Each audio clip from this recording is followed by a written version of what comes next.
architecture is really the art and science of turning fiction into fact. Sometimes kind of real architectural life interferes with intellectual architectural life. There is no such thing as architecture.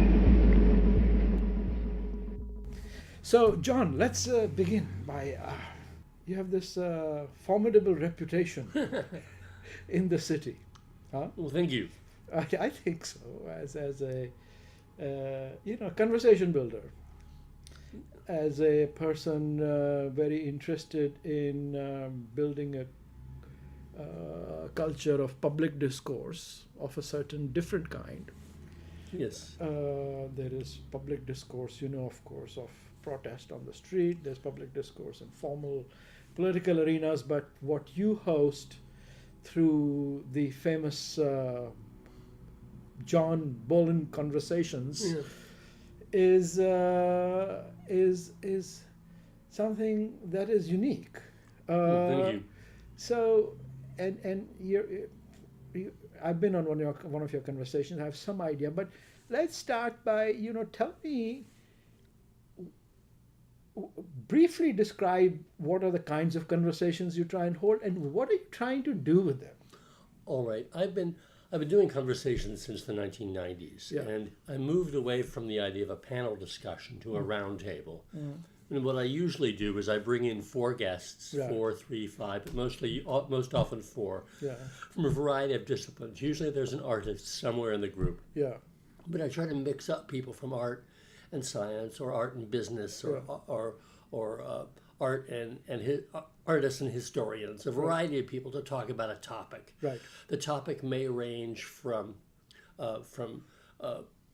light and sound to building beautiful cities, to community organizing, to politics, to the nature of science. So, and the goals of these, I don't know what the goal of this is. It's just to get people talking and meeting each other, making new connections. For me, it's been kind of my ongoing graduate seminar for years and years and years without a teacher. It's sort of perfect. Yeah. Your own university. Yeah, it's my own university, and I get to have this graduate education of postgraduate, or of just sort of people with an amazing amount of expertise and passion coming in. The reason why the round table as opposed to the panel is it avoids the embarrassment of someone from the back standing up and saying something and identifying themselves, and you realize the person in the back has more expertise and passion than anyone on the panel. And and you realize, this person should be up front. Well, when you do a round table, it doesn't matter. If someone's in the group, everybody can participate. Everyone can participate. So and they're usually quite small conversations. They're intimate groups. It's not like there are 300 people sitting around. The group has generally ranged in size from as tiny as 15 to as large as 85. The 85 is a little hard to manage, and it can often be unruly. And the subjects there have ranged from sculpture for various reasons. To a series I read called "What Do We Do Now?" after the 2016 election. But it's a manageable group, and that's key. And it seems to me you have some, a sort of a driving passion in all of this, is to connect art and science, kind of the frontier of digital thinking in the world. Tell us a little bit about that. What is that about? Well, I've been passionate about technology and interest in it since childhood. As a science fiction geek, but I've also been involved in art, writing about art, looking at art, working in worlds of art. I worked at Microsoft for 15 years in web publishing, so I was surrounded by software. And so I've straddled both of those worlds, and it has often occurred to me that nexus between art and science and art and technology can be a fertile ground for creativity and for really interesting explorations. Often it is not, but it can be. So in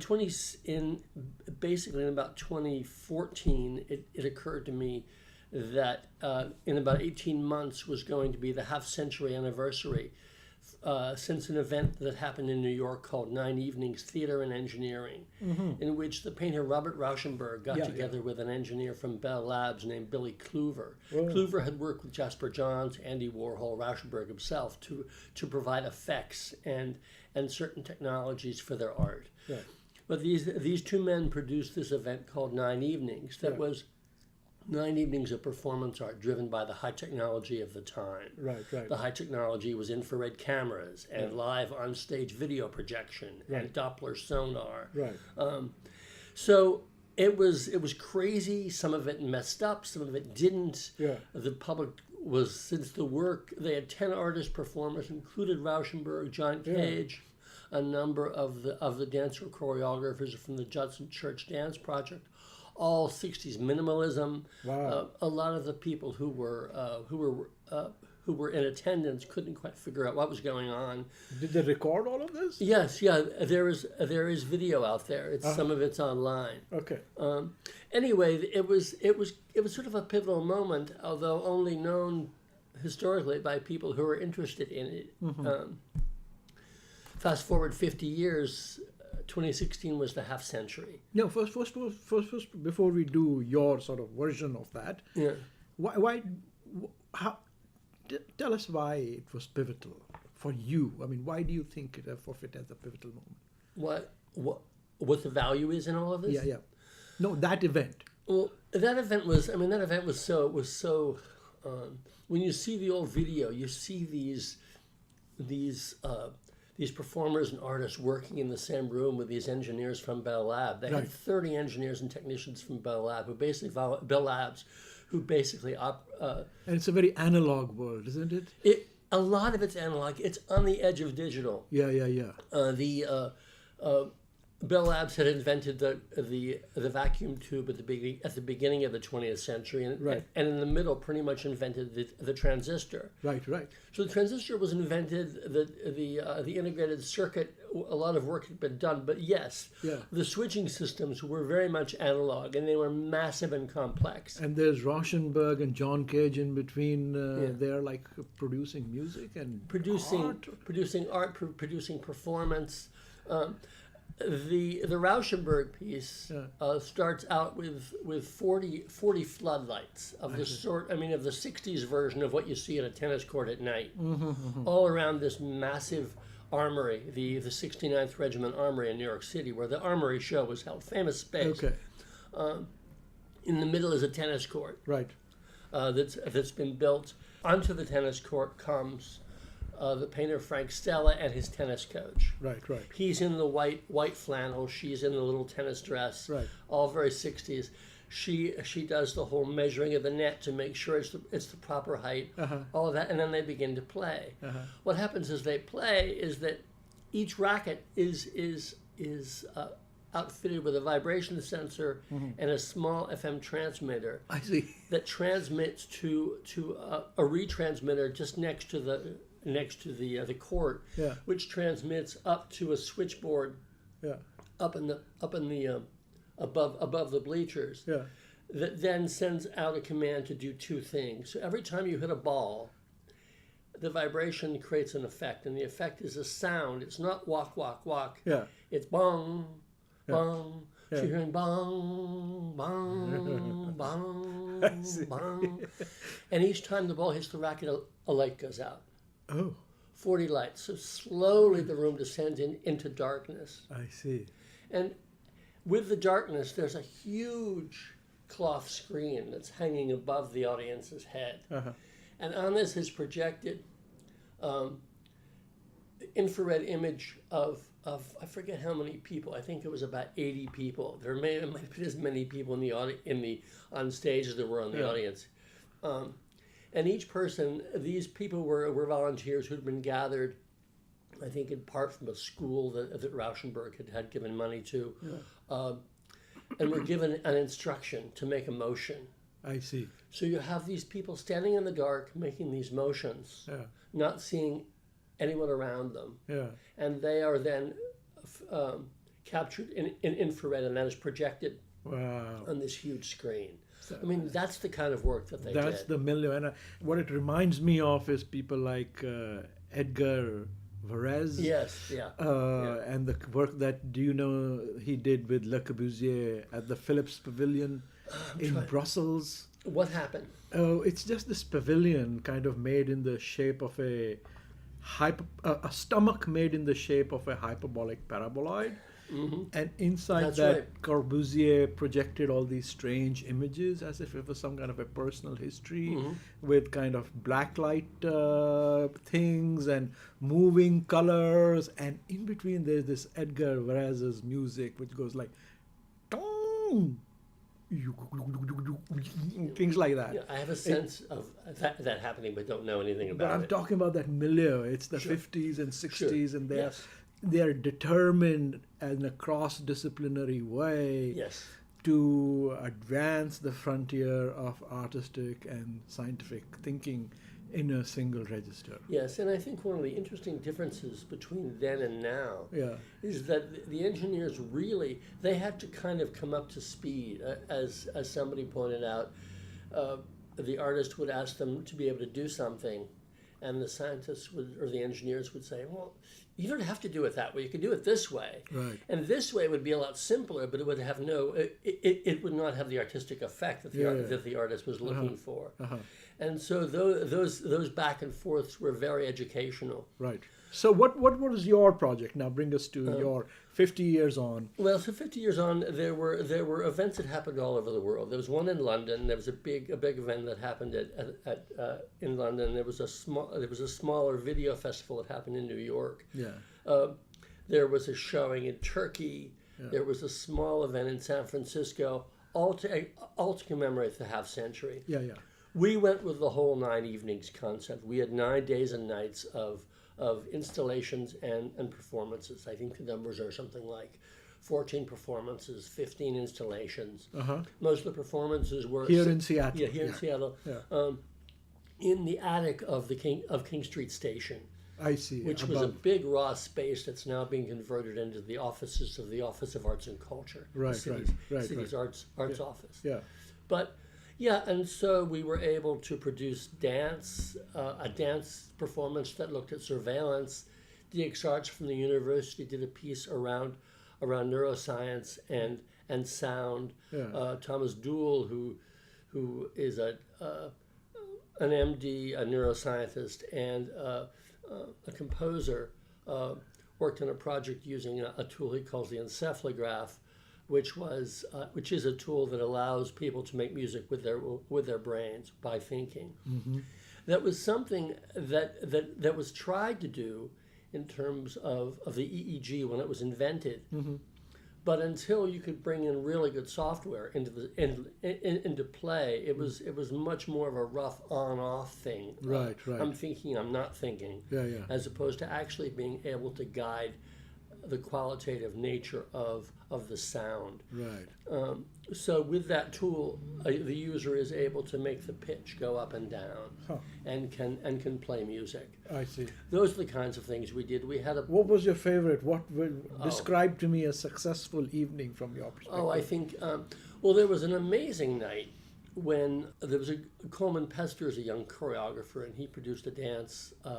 It was part of a series he's doing called Pylon, and this was about surveillance. So there was live surveillance video, as well as computer animations happening on these screens above the dancers. And the dancers were all dancing a piece about identity and surveillance and hiding. Right. But then one of those dancers, David Rue, also danced with a project that had been produced by an artist here, Ramson Bustillo. Okay. And Ramson was working with a group of artists who were brought together by Ellen Ziegler to look at artist reactions. First, it was artist reactions to neuroscience, and then when we were having trouble getting them some scientific input for a while, they also then branched into dark matter.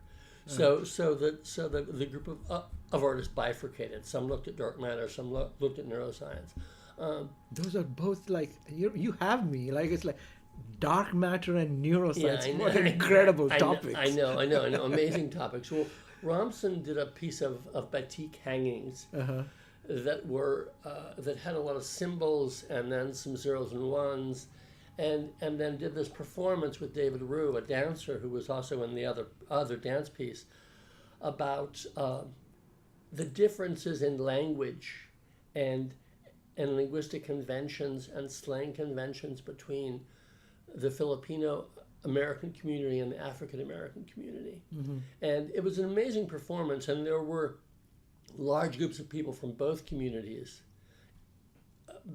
both as an audience and as participants in the piece. Now, how does this connect to neuroscience or dark matter? Well, again, the dark side, not dark matter, but for neuroscience, he was looking at, and forgive me, I'd have to go back and actually read the underpinnings. But the underpinnings was how we make language. Ah, I see. And so it was looking at differences between two communities and the ways they make language and the way they think with their language. Yeah. So language is to know, right? I mean, really, languages frame what we can and cannot know. Sure. I mean, it's why early on French was a language of discussing various things. Right. That say German was much better at explaining or discussing some concepts of science, philosophy, and engineering. I mean, Possibly. that kind of thing. Yeah, and then there are languages of architecture, and then there are languages of art, and then there are languages of dance. Sure. And those two, frame our aesthetic worlds, our aesthetic universes in particular ways. Yes. I've been looking at, as I told you the other day, I've been looking at this idea of how we get beyond the language that we're using now to describe this interplay, this interaction. Excuse me. We end up looking at the idea of art and science and art and technology. I mean, art is the overarching term for everything, for creative endeavors, from visual art to music to dance to theater. But when we look at art and science and art and technology, it becomes really easy to reduce that interaction to a really simple set of levels. And I've even, when I was communicating with a woman in New York and she used the term sci-art, SCI-ART, I realized that, we might have already jumped the shark on this because it becomes categorized and it becomes simplified when it's actually a very shifting, complex set of interactions that you can't describe simply like sci-art. Oh, that's just sci-art. Right. So is that like an established category in contemporary art, like sci-art, people doing sci-art? Yes. And what do they normally kind of do? Do you have any idea? I mean, like... Well, to me, I think that what we're seeing a lot of in terms of art and science is, or art and technology, is, I mean, neuroscience is very popular, especially since we're moving into machine intelligence and machine learning, Right. and big data, and all of those areas are very popular to look at from an artistic lens. Yeah. But to me, a lot of what happens when people look at art and science or art and technology is they play with a certain set of tools. And those tools may make their art stronger, but it doesn't necessarily do what I think needs to happen. So, for instance, they'll just be playing with a certain software, and that will help them produce certain kind of, let's say, parametric forms, and then they call it art because it's done via their sort of certain aesthetic viewpoint. Right, or they may be working with 8K video as opposed to 4K video. Right, the 8K video gives them so much more resolution, so much more ability to create images. Right. Which is fascinating and useful. Yeah. But to me, there's a goal, and the goal is that art and science and art and technology need to inform each other. So that what happens is that by working together, the artists inform the way scientists and technologists scientists and engineers ask questions and pursue those questions. Right. Similarly, by working with the artists, the Yeah. scientists and the engineers Right. affect the way the artist asks questions and pursues those questions. Yeah, yeah. Which- Like a real dialogue. Exactly. And those dialogues don't happen enough. What happens in a lot of cases where an artist may come into a corporation to be an artist in residence, or you set up a project where there's an art science interplay, is that nobody has time to actually go into it. I mean, the scientist who's working on the project is also working on his or her research, and so It's also skepticism, isn't there, for some reason? there can be. Yeah. But I think that nowadays we are seeing, I mean, when you take a look at software, if you hung out with a group of coders, a large number of them are frustrated musicians, and some of them Really? some of them are actually really good musicians. Yes, they want to play in a rock and roll band. It's really an interesting thing. I've found it. I mean, there's no scientific research on it, and I think it's possibly because of the similarity of language, of figuring out using these discrete pieces of data, whether it's a note or an object in code. But this is your guesswork. It's guesswork, but I know so many people, Yeah. and you realize, it can't just be the people I know. Yeah. I think they do tend to Did, lend. did you think that writing code in some way is like writing music? I don't think it's like writing music, but I think it appeals to similar impulses in people. And not even writing music, because a lot of the people who are coders are not writing music; they're playing music, and there's a rigor in writing code, Right. and there's a rigor in playing music. I see. Yes, I can see that. So they both appeal to a certain kind of personality. I think so. And most of the people who are, I think most of the people who are coders / musicians are never become superstars. They're just people who like to play. Don't become superstar coders or don't become superstar musicians? Superstar musicians. But they can be superstar coders. Yes, I think they can, and occasionally they can be superstar musicians. I know of one person from the software world who's an exquisitely good guitarist, and he's content to play backup. Do you know any exquisitely good musicians who are also coders? Yes, I do. But what is happening now, which didn't happen 50 years ago, Right. is that we're seeing a lot of people who are what I'm calling hybrids. Yeah. People who have an art degree and an engineering degree. Really? Yes. Again, I don't know about the demographics. I don't know if you could see that. It's all anecdotal. But you're seeing it more and more. People who come out of, especially come out of software. And some Out of what software? just come out of the software world, Yeah. who also have an art background. Really? Yes. And realized, oh, damn. Here in Seattle? Yeah, here in Seattle. I know many people who work in Microsoft, people who work in Amazon. But they are coders. They're not doing, interface design for Microsoft. They might be doing interface design. They might be program managers, but they're operating in a tech world. They know tech, and they're also musicians or painters, or even within the family, the painter whose wife works in software, or so on. There are more and more overlaps than there used to be, and I think that's a very good thing. So do you think the sort of digital creativity, digital coding world thinks of themselves as, in their own ways, as creative artists?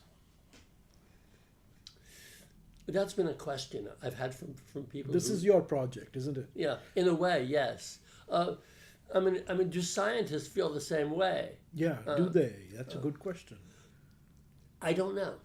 I think they may harbor the idea that yes, what I'm doing is creative, and often it is, or it can be. Yeah. There is a certain creativity that that comes with this, with all these endeavors. It takes me to what I'm looking at in terms of language. I was talking before about shifting language and Yeah. shifting away from art and science and art and technology, keeping the broad term art, but rather than art and science, going toward the idea of art and rigorous inquiry. Yeah. Okay. Yes, art and rigorous inquiry. And so, What do you mean by that? well, most of what we do in the world, if we do it well, requires some kind of rigorous inquiry. Correct. And by rigorous inquiry, there are many different types. I mean, science is focused on the scientific method, a specific model of moving forward. Art can be any number of investigations, but the key there is that there is an investigation. There has to be an investigation. Right. There has to be a look. There has to be a way of examining the world in a really clear, thoughtful way that's very careful. Even though an artistic product may seem like it's wild and crazy, or even a piece of software may seem that it just came together. There were so many steps of just looking and carefully examining things. Sure. And how do you play with that? How do you play with those examinations? How do you bring those examinations into focus? That's part of what I'm looking at. Right. I mean, in a sense, what I'm hearing you say is that this idea of rigorous inquiry could function as a not a translator, but a sort of a via media to effect a two-way dialogue between a coding scientific discursive universe and an aesthetic productive discursive universe. Yes, that's a lot of what I'm thinking about. Right. And then the other piece of language that I've been looking at is art and industry, rather than art and technology. Okay. Because- What's the difference for you? Well, technology is a term that has been used to suggest digital technology. Right. It's code for digital technology. Shorthand for yeah. Yes. Yeah, we no longer mean it. Well, we have Boeing, so But even putting two sticks together and rubbing them to create fire is a Right. certain kind of technology. So Okay. I mean, there's a reductionism there. Yeah. But it's true. I mean, why is digital technology different from creating an I-beam or creating plaster or any kind of the analog communication technologies? The idea of industry just came to me because I was looking for something again outside of that idea of technology, because the term is weighted and loaded with meanings. Yeah. And there's this sort of anti-technology. Yeah. I love technology, Right. but what does it all mean? Right. The idea of industry came to me because industry has two roots, and no one's quite sure which one is the most important. Yeah. One root is diligence. There's an early word for diligence in industry, and the other one is building. Okay. And you can see it in the way he's very industrious. Right. He or she works with diligence. Right. The same way with industry, captains of industry, they build things. Right. Well, that is both of those terms could be a shorthand for how we create the built universe. Right. how we actually fabricate everything we make, whether it's clothing, whether it's buildings, whether it's iPhones. Yes. It's all about building. It's all about putting pieces together. If I'm intuiting what you're saying with this is, it enables us possibly also to not get caught in this digital versus real divide. Right, One exactly. can see of all the entire digital industry as a made thing. Right. It's just manufacturing of a certain kind. Sure. In fact, indeed, to a certain extent, it's just traditional manufacturing. You have to make that iPhone. Yes. And so it has a very tangible architecture and materiality, and as does everything. One can think of it all as kind of very tangibly. Yes, it can. And I think that when artists work with that tangibility, in some ways they think they're working with the product, with the magic, but they have to learn to work with the tools, the actual manufactured materials, manufactured goods. But it also gives us a way of saying that art can interact with a variety of modes of making. Right. And they can cross each other. Right. I know you're fascinated by Alexander McQueen and fashion and architecture. Yeah. It's very similar in a lot of ways. When we talk about wearables, we're talking about embedding digital technology into clothing fairly often, sensors, and making the clothes do something. There are lots of people who are working in chemistry to actually make the clothes do things themselves without any digital technology. I see. You look at the technology that has produced a lot of the clothes we wear, especially the synthetics that came up after World War II, amazing technologies. And how those factor into art is an interesting angle. Tyvek, for example, became a popular medium for painting. Right. And what is useful about it? Yeah. I can't say because I'm not a painter, Right. but there are things that give it a value that canvas doesn't have. I see. Yes. So that's an interplay between art and a very rarefied material manufacture. Right. I like that. So you are putting sort of two things on the table. One is the idea of rethinking industry, and the other is the idea of thinking about this notion of rigorous inquiry as a via media to think about various disciplines. That would be a good time for us to take a break. Sure. We're in a conversation with John Boylan, and we are talking about the intersection of art and science. We'll be right back. Hello, everyone. Thanks for listening to Architecture Talk. This is a self-supported podcast based on an initial grant from the GAHTC.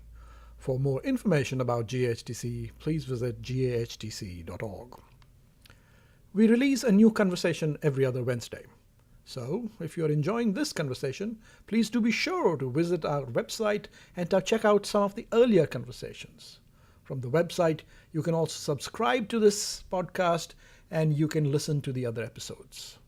You can also simply directly subscribe to us via Spotify or via the podcast app on your iPhone. And of course, we are available to be heard via any of the other podcasting apps that are available on the internet, such as Stitcher, Overcast, etc. We would also love to hear from you if you have any questions or just some comments, or even have a suggestion for a future episode. You can reach us via the contacts page on architecturetalk.org. Thank you for listening again. We're in the middle of a conversation with John Boylan on his conversations and the whole intersection of art and science, and advancing that as a frontier. So before we continue, John, tell us a little bit about how did you grow up that you got involved in this sort of diverse areas of thinking in this such a creative way? Where did you give us a little bit of a biography that connects into this? I grew up in Pennsylvania Okay. and partly in New York All right. City.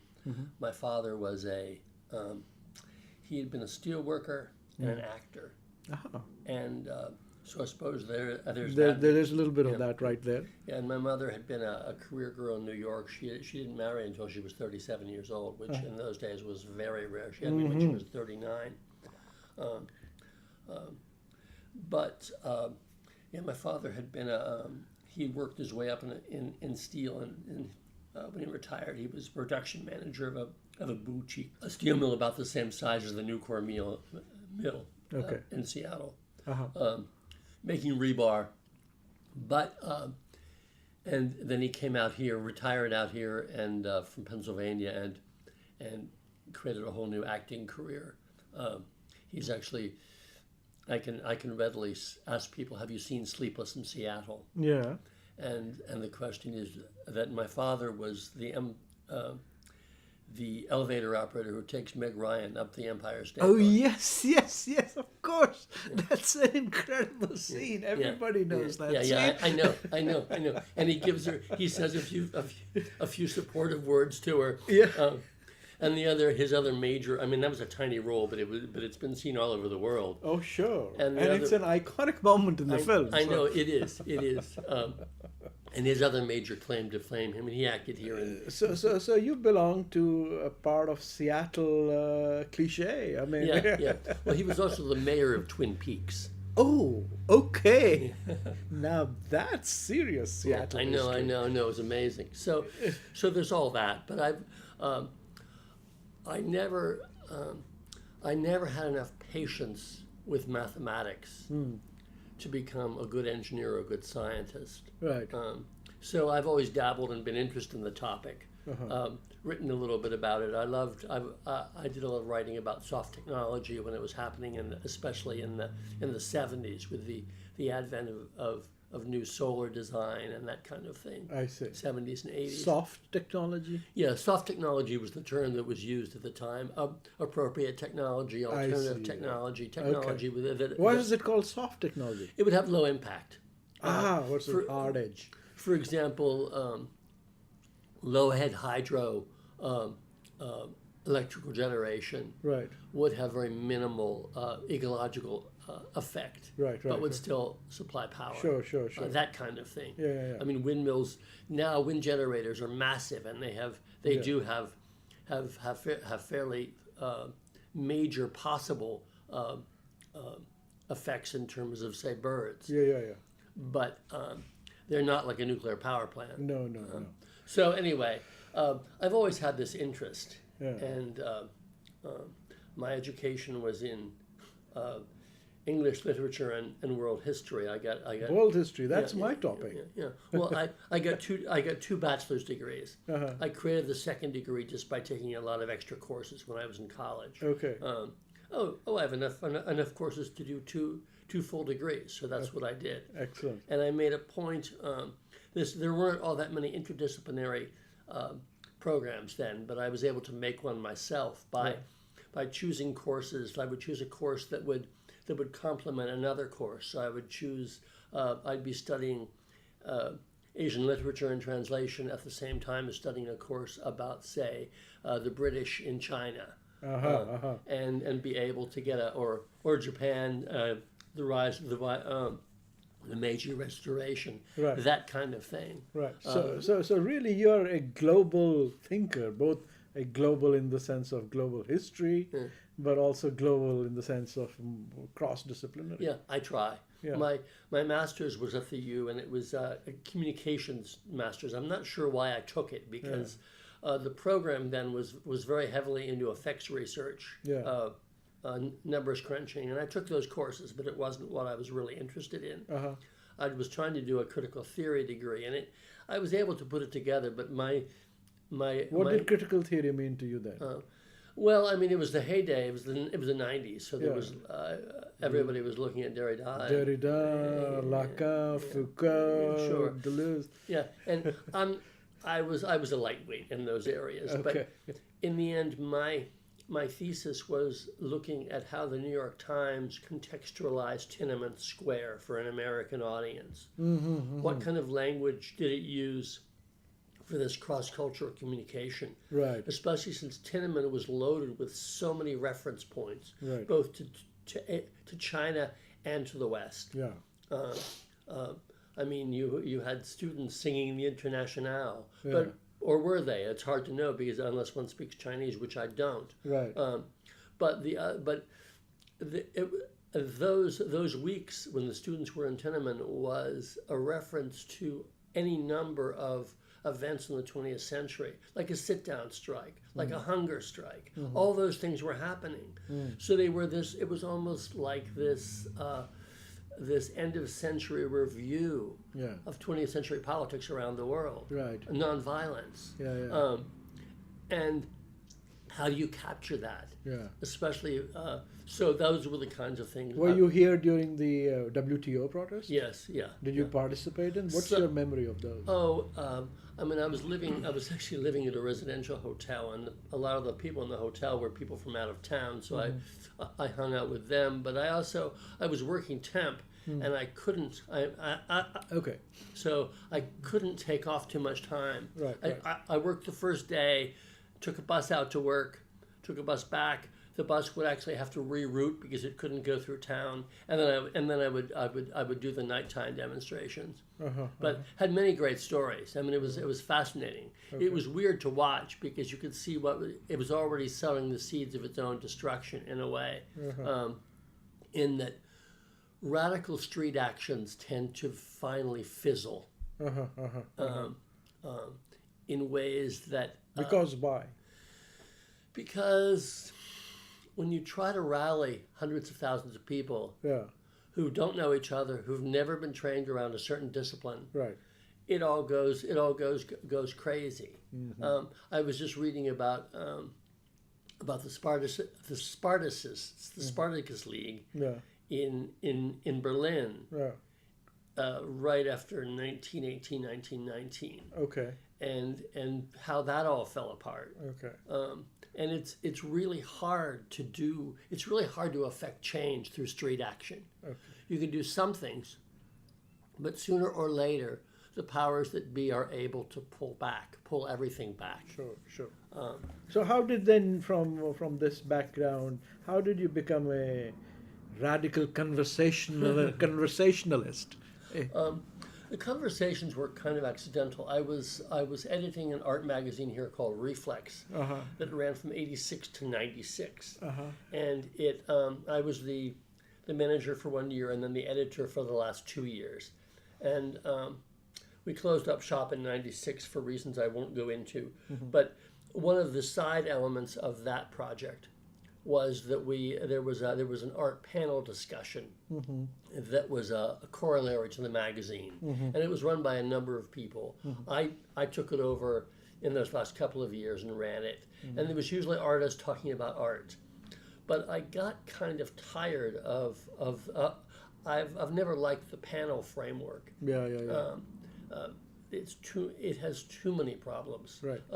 And the idea of artists talking about art, it's interesting, but I wanted to mix it up. So when Reflex ended, I kept it going for a while, killed it, and then we resurrected it as a project through the Seattle Art Museum.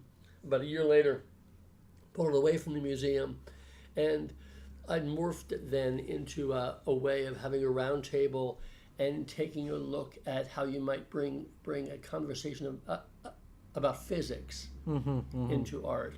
Like we had a conversation about gravity, conversation about light. The conversation about gravity, you have a scientist talking about gravity, but you also have a dancer talking about gravity. That's amazing. And so how do the two of them interrelate?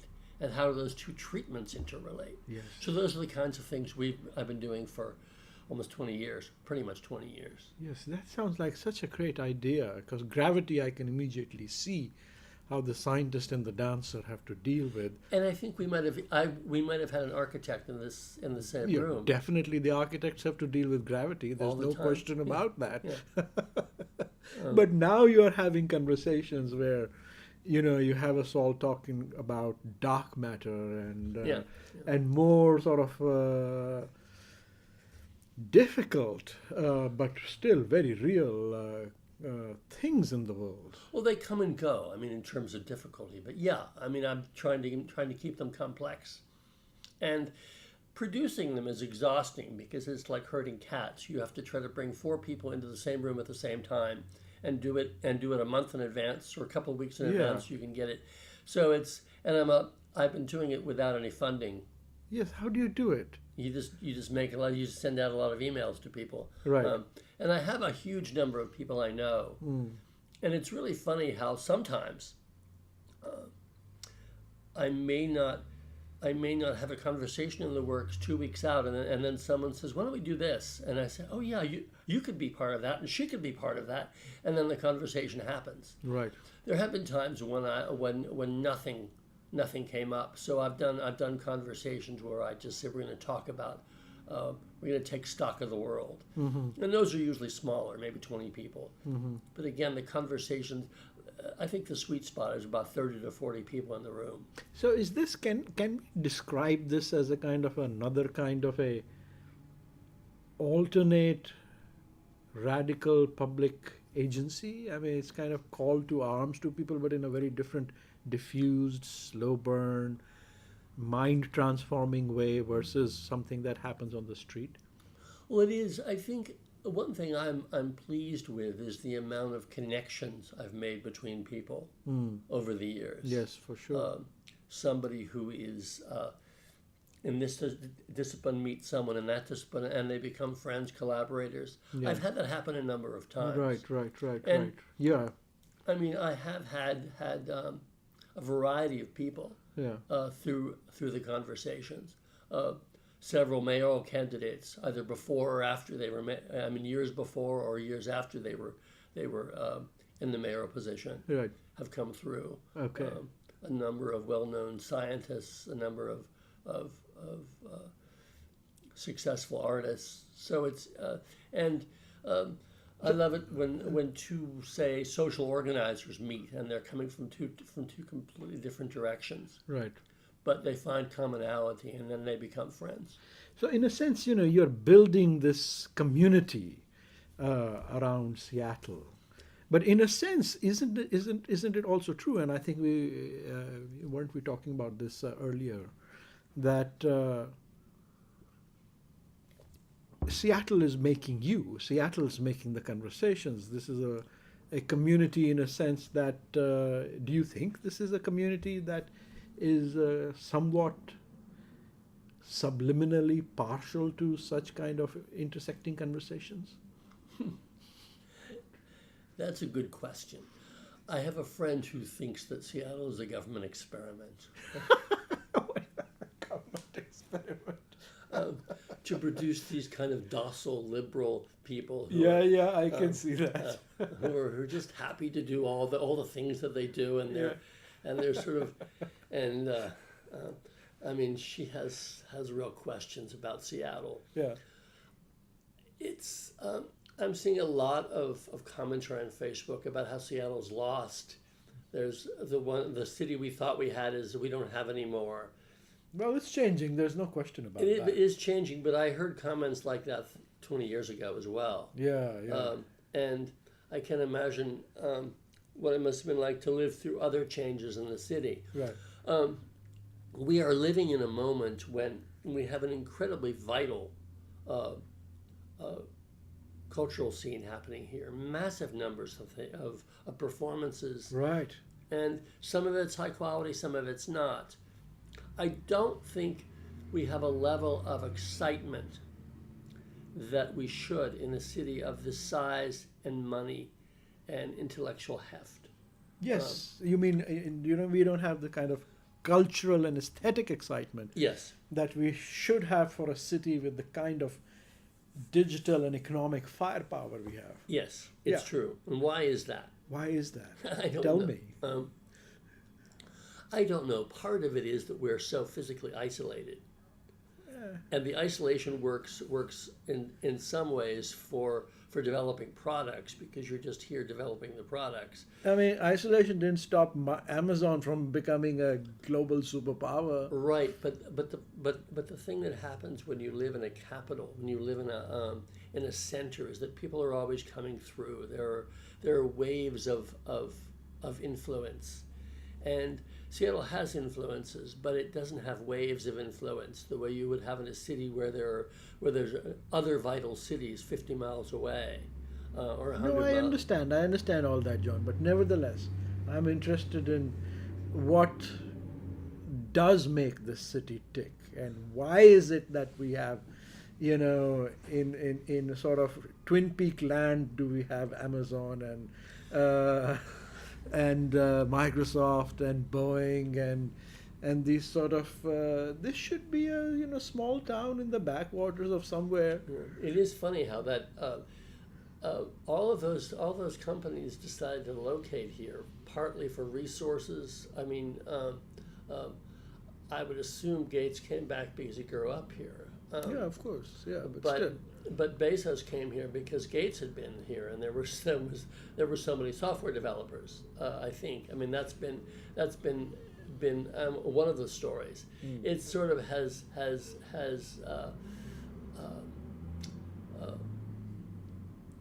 efforts have piggybacked on other efforts. Sure. But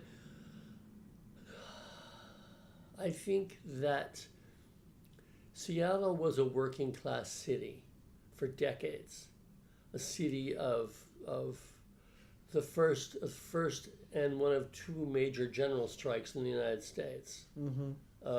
So it was a labor hotbed for a long time. Sure. And there, I think, were concerted efforts in the city to turn it into a much more of a white-collar city. And I believe that happened through a number of different effects or different actions that weren't necessarily concerted. Some of them came on from on high in terms of people with money, but some of them were accidental. But what it has produced is a city with a major intellectual infrastructure and resource infrastructure that is conducive to creating new products. I guess I'd say that somehow, of a variety of sort. But so we see the new sort of digital and aeronautical products. Are you beginning to see any signs of new? Because one of the advantages of not being part of the usual East Coast MoMA New York network is, you don't get sucked into the usual discourses about what art is and isn't, right? Isn't there an opportunity for us over here to, wouldn't you think that there would be some an aesthetic, artistic milieu tapping into the science and the technology, science and the industry that is around here? I would like to see more of that. The thing that's, two things. One is the lack of discourse is interesting. I know people who've gone away to cities, especially in Europe, where artists, poets, writers, musicians can't stop talking about theory, about what art is. Yes. And there may be a problem with that, but it does tend to have an effect of challenging the way people think. And without that discourse in Seattle, we don't have that at all. We have your conversation. We have it to an extent, but not the way you would find in a lot of other cities across the world. And so it allows. Are we against critical theory and critical thinking and intellectual discourse in this city? No, not against it. I just don't think it has come into play in terms of the way we make culture here. And maybe that's good. Perhaps that's what is exactly what is changing now. It could be. I mean, finally, I think Seattle's, opening into a milieu and economic and cultural condition where all these conversations can start flourishing. I think they can. I mean, obviously, people are afraid because of the income inequality and the Yes. cost of living, Of course. and something has to happen. Yeah. A lot of people, and yet I know so many people who work in the arts who were married to somebody with a good job. That's right. And so it becomes this strange form of patronage, 21st century patronage. Your husband or your wife, effectively. And that is whether it's viable, I don't know, but it's actually fairly common in this town. Don't you think your conversation about art and rigorous inquiry could become a Seattle thing? Oh, I think so. I'd love to see that happen. I'd love to see us looking at conversations and investigations and projects where the goal is rigorous inquiry. The goal is Using our digital industries and the sort of people who have the smarts over there. This kind of alliance that you are imagining between aesthetic production, rigorous thinking as in science, connected through industry, is a thing that is a project that still remains undone. the problem, of course, is money. There's no shortage of money in this town. Yes, but it goes a certain way, and industry is designed to survive and grow and make money. That's what its goal is. It makes products in order to make money. Right. And so anything that appears to distract from that mission becomes superfluous. I mean, I'm speaking in real, really absolute terms. But I think that there is a truth there.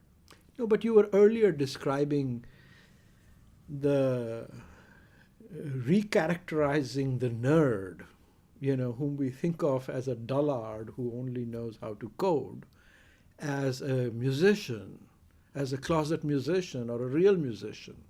You And see if a lot of that. Yeah, you see a lot of that. And if we go with that thesis and we give to the digital nerds or their milieu or their desires this creativity, is it not possible to think of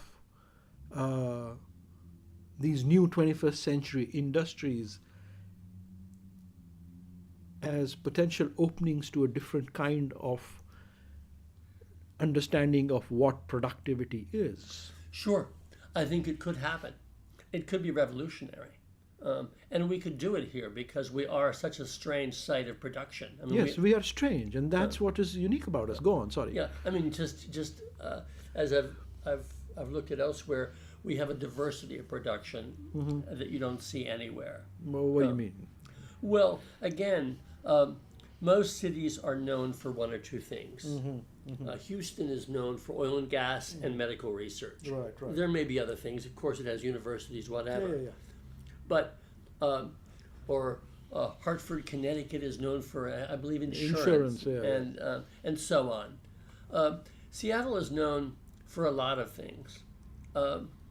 We have this world of technology, but the world of technology is splitting off. It used to be just about software that drove desktop computers. Right. But then it became software in the cloud. I mean, Amazon is the key business in terms of cloud computing. In the cloud and AI, yeah. And then, Microsoft is second. Yes. So, and that's changed very quickly. Yes, so between the two of them, they pretty much have a lock on a large portion of that kind of computing. And again, a lot of companies here are moving into AI, are moving into virtual reality. There's lots of virtual and augmented reality companies and projects happening here. Yes. Between Amazon and Microsoft, we also have large research outfits from both Google and Facebook happening here, Right. as well as. But then on the other hand, we have Boeing, even though the very traditional manufacturing in one sense, although Yeah, it's very yeah. high tech now. Yeah. I mean, the company itself fled to Chicago, but we still have this massive presence here. Right. Of aviation, but then we also have cutting edge aviation in terms of Elon Musk setting up a facility in Redmond to look at space satellites. Really, he's doing that. Yes, it's SpaceX Oh, in Redmond, oh, and what is Jeff Bezos' Blue Horizon? yeah. He's got his facility in Kent. Right. But then you also have we are by any reckoning the third largest port on the West Coast, the Seattle-Tacoma pair. Sure. And then we have Nordstrom's, Yeah. we have Starbucks, we have Yeah. we have retail in that sense. But we also have a massive amount of medical research and Medical, biomedical, yes. neuroscience especially, and cancer. Yeah. Plus, Fred Hutch, yes. and then we are a major oceanographic center. I mean, Right. Yes. So, and then we also have traditional industry. As I said, we have a steel mill right in the middle of the city that Yeah. people don't even realize exists. Right. And then those, when you drive up and down the Duwamish, those massive cement and concrete facilities. Again, most cities have them, but they do provide a sense of diversity in the city. Yeah, you're so right about that. I mean, it's a fantastic diversity of industries. Yeah, it is. It's rare. And we have somehow managed to maintain those, along with, I think, pretty distinct, crafts traditions of various kinds. Right, sure. Uh, So what do you do with all that? I mean, it all of them hum along according to themselves, just as we move toward the end of the world or whatever's going to happen in the next century. Right. But I mean, humming merrily along. Yeah. But is there a way to build on some of those interconnections and that diversity and all of those ideas that are just so much? We have structural engineers here. We have large architecture firms. Massive, yeah. The city is just overwhelmed with this brain power. Yeah. You could say, I mean, Boston has something similar just by the nature of having so many universities and so many spin-off companies. But even still... No, but there's no Boeing over there. Yeah, there's no Boeing. And then nothing like Amazon or Microsoft at that scale. Right.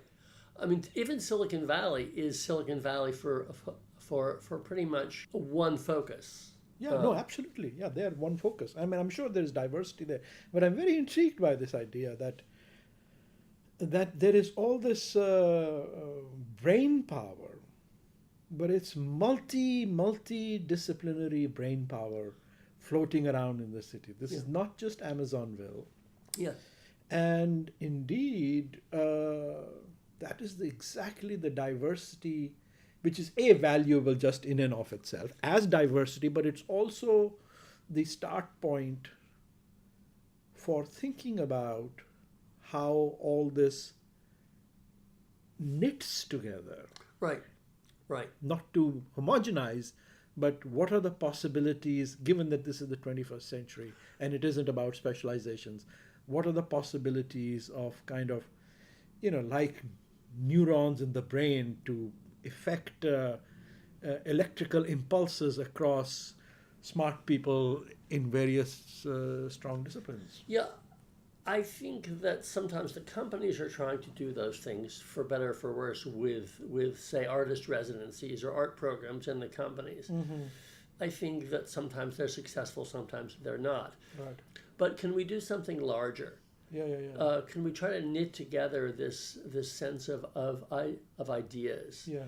And with the goal of figuring out how the interactions between artists, scientists, technologists can bring us new ways of looking, new ways of thinking that can address the problems we face in the world.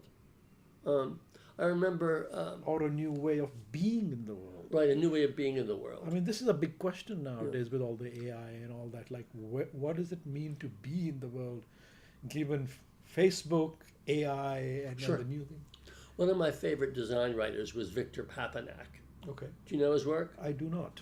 He was, I think, George Washington University in St. Louis. He was a world traveler because he'd worked with UNESCO and various organizations. He wrote, his most famous books were Nomadic Furniture.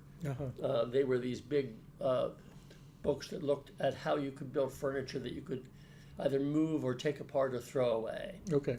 But he also wrote a book that came out in 2 editions called Design for the Real World. Mm-hmm. And one of his, his whole basic thesis was, why are we designing radios to look like footballs? I mean, product design that was merely designed to sell more product, as opposed to make better products. Mm-hmm. And so, a lot of his design workshops were how you design objects that make sense to people. Mm-hmm. And his ideas, I mean, a lot of the stuff talking about how you would create how you could make something like a plastic out of grass, mm-hmm. out of press fiber, mm-hmm. that you could use for appliances, say to house a television set or something like that. Mm-hmm. So if you didn't have petrochemicals, you'd be able to create an industry that would make something like a plastic that would be useful that way. Mm-hmm. Those are the kinds of questions he was constantly looking at. Okay. I got on this because it's that sense of designing for actually making the world better. Right. And all the TV commercials from major corporations, they always claim they're making the world better. Yeah. And occasionally they do. Sometimes they do. Yeah. But the structure itself, the system itself, is not getting better. I mean, you take a look at. I'm amazed. One of the most astounding things that happened with the interplay between cell phones and Facebook is the amount of video that shows up showing how much injustice there is. Right. Everyday casual injustice, often directed toward black people, but everywhere. It's ubiquitous. Hardly a day goes by without some cringe-worthy thing happening that shows up on the web. And that is a product of these technologies. That sort of stuff was invisible except to the people that it happened to for decades, centuries. And now it's sort of just common, it's common news. Right. What we do with it is another question. But at the very least, that technological shift is astounding for its power. That crazy event in Philly. Right. With Starbucks, yes. And no, that's all. No, I agree with you. One of my I was having this conversation with Aphrodite, and one can say we have a vision of what's a better world, and then what can we do to get there. But the other way is to say, how do we change the world? How do we change how things are done in the world? Mm-hmm. Which is not necessarily a blueprint of a better society, right, but which hopefully then in that process will gestate into something different, which we don't know today, but which we believe will be better. And we'll probably have a more organic root and effect, right, than how do we make a better world. I mean, we still have to look in terms of solving problems. Sure. But that takes us back to both art and science and technology, always about solving problems. No, but if we sort of do your vision and really have art with rigorous inquiry, and rigorous inquiry as an art project, then one is operating, working with a different operating system, to use a current metaphor. And then you get a different world. You do. It may. I mean, the tendency, the danger is to rely on techno fixes. We can fix all this with technology, but that's not necessarily what we're talking about. Right. I mean, it could be, for example, that I was in the Arboretum the other day, and there is a preschool that takes place in the Arboretum, It's actually run by, I believe it's run by the University of Washington. Okay. And it's an outdoor preschool. These little 5-year-olds spend their days, like 4 hours a day, outside, Fantastic. year round, in the rain. They may repair to one of the greenhouses in the heavy rain. Right. But they the ability to do that requires a leap of imagination, but it also requires a certain amount of waterproofing. Right. And it's not necessarily I'm going to solve a problem. I'm going to look at how we do things differently. Right. Because in some ways it's a lot like there are people who talk about deschooling and home study. There are kind of real out there people who talk about unschooling, where you don't go to school at all, where kids don't go to school at all. But this is an interesting mix where you have kids going to a school framework, but they're doing it almost like somewhat controlled wild children. They're out there looking at little bugs and figuring out what those bugs are and collecting those bugs, and that's their day. Yeah. Collecting bugs. I wish I'd grown up like that and I'd got credit for collecting bugs. I know. In India, we grew up collecting a lot of bugs. I know. But we didn't get any credit. I know. And you also probably didn't learn all that much from it. Yes. If you're just collecting bugs, you're not learning that. But in this case, it's sort of, well, why is that bug the way it is? Right. Look at that bug. Why does it have those kinds of wings? Let's take a look at those wings and see what they do. And that whole again, we're back to rigorous inquiry. Right. And you're right. I think that we have the potential to make those interactions in Seattle happen at a really interesting level. I like that we are going to substitute critical thinking by rigorous inquiry. It's been a pleasure having you on Architecture Talk, John. Thank you very much. Thank you, Vikram. It has been a pleasure.